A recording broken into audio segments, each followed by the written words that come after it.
இதோட பேர் வந்து துவை. இது வந்து அரிசி மாவில் பண்ணுறது. அரிசி மாவு ரொட்டியோடு சேர்த்து சாப்பிடும்போது ரொம்ப டேஸ்ட்டாக இருக்கும். இப்போ இதுக்கு வந்து நான் தேங்காய் பால், அதாவது தலைப்பாலும் முதல் பாலும் கலந்துமே எடுத்து வச்சுருக்கிறேன். இதை நல்லா அடுப்பில் வச்சு கொஞ்சம் லைட்டாக சூடானதுக்கப்புறமா நாம் அரிசி மாவு நல்லா பருவ மாவை மட்டும் தனியாக அரித்து எடுத்து வச்சுக்கணும். அதை வந்து கொஞ்சம் கொஞ்சமாக இதில் சேர்த்து நல்லா கிளறிக்கணும்.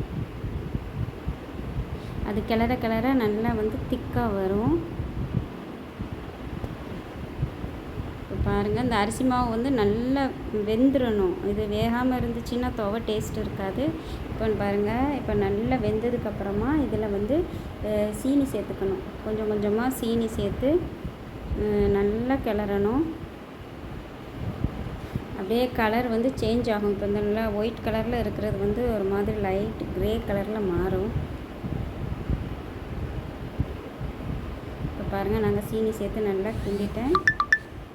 இப்போ பாருங்கள், துவை வந்து ரெடி ஆகிடுச்சு. இப்படி இந்த கலரில் தான் இருக்கும். கடைசியாக நாம் ரோஸ் எசன்ஸ் சேர்த்தா இந்த கலரில் வந்துடும். சூப்பராக இருக்கும்.